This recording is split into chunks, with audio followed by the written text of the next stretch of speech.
Writings of Baal Sulam, article Introduction to the book Panim Meirot uMasbirot, item 1.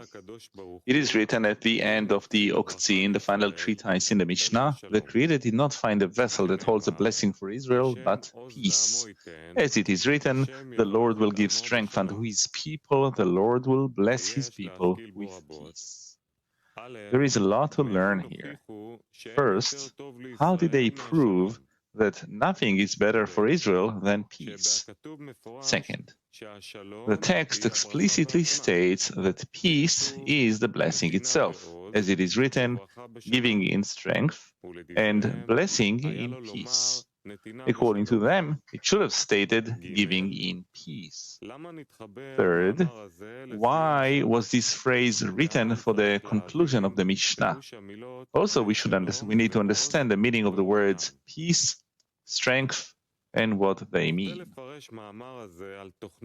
To interpret this article in its true meaning, we must go by a long way. For the heart of sayers is too deep to search. The author of Afikei Yehuda correctly interpreted the words of our sages about the verse, support me with raisin cakes, is laws, cushion me with apples, is sayings. Our sages said that all the issues of the Torah and Mitzvah were revealed and concealed, as it is written, apples of gold in settings of silver, a word fitly spoken. Indeed, the halachot, laws, are like grails of wine. When one gives a friend a gift, a silver grail with wine, both the insides and the outside are important, because the grail has its own value, like the wine inside it. The legends, however, are as apples, whose interior is eaten and its exterior is thrown away, as the exterior is completely worthless. You find that all the worth and importance are only in the interior, the insides. So is the matter with legends.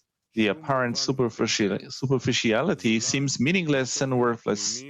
However, the inner content concealed in the words is built solely on the bedrock of the wisdom of truth, given to virtuous few. Thus far his words, with slight changes. Meaning, we can't exactly understand what they mean in their words, these sages, but we need to yearn for the internality. And then when we reach the internality, then of course all of the externality is thrown aside. To correctly use what they're saying, that is our art. That's what we want to attain. Because what they wrote about the spiritual world, and they cannot write to us about the spiritual world in a way that we will understand, because we don't understand, we don't feel the spiritual world. So what can we do? We need to somehow follow them, to read and read and read everything they've written, from them to receive a slight illumination, more and more light, from reading and not understanding about what, but that the light that is inside it gradually influences us, and we begin to discover what it speaks of. That is how we advance. There's no choice, like children. It's similar to an extent to children that are growing up. They don't understand what they hear, what's being spoken. They're in a new world. They were born to our world, and we see that slowly, through love and care that we give them more and more. We give them more, then slowly they grow, and they become wiser, smarter than us. So we will advance. Keep going. Who would dare extract it from the hearts of the masses and scrutinize their ways when their attainment is incomplete in both parts of the Torah, called Pshat, literal, and Drush, interpretation? Meaning the Torah is written like a story everyone knows, everyone's read it.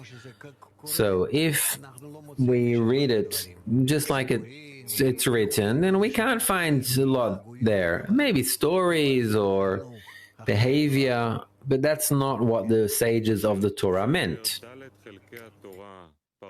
In their view, the order of the 4 parts of the Torah, Pardes, begins with the Pshat, the literal, then the Drush, interpretation, then Remez, insinuated, and in the end, the Sod, the secret, is understood.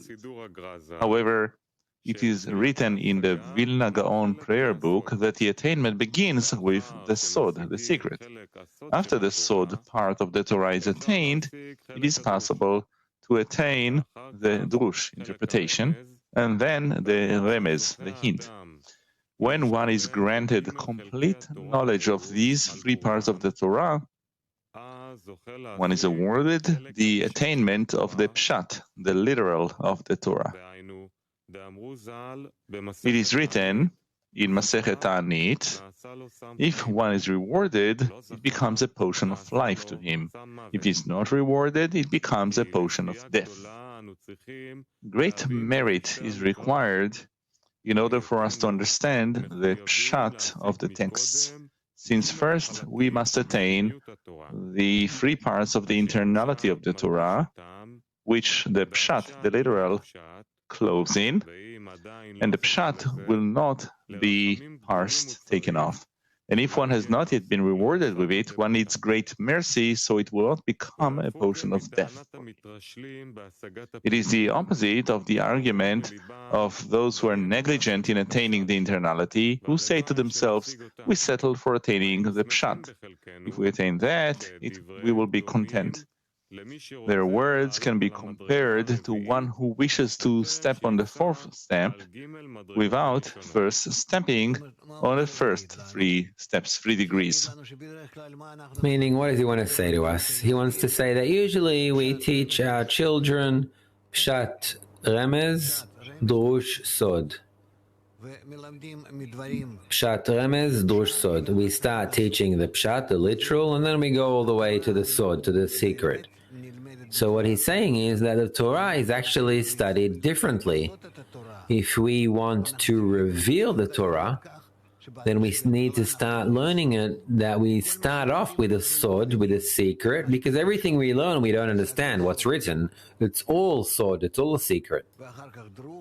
And then Drush, which is interpretation, and then Remez, insinuated, and then Pshat, which is literal. And only then we can reach the truth, that we understand what reality is, how we are a part of it, how we open it up, and how instead of the Creator, we can start governing it.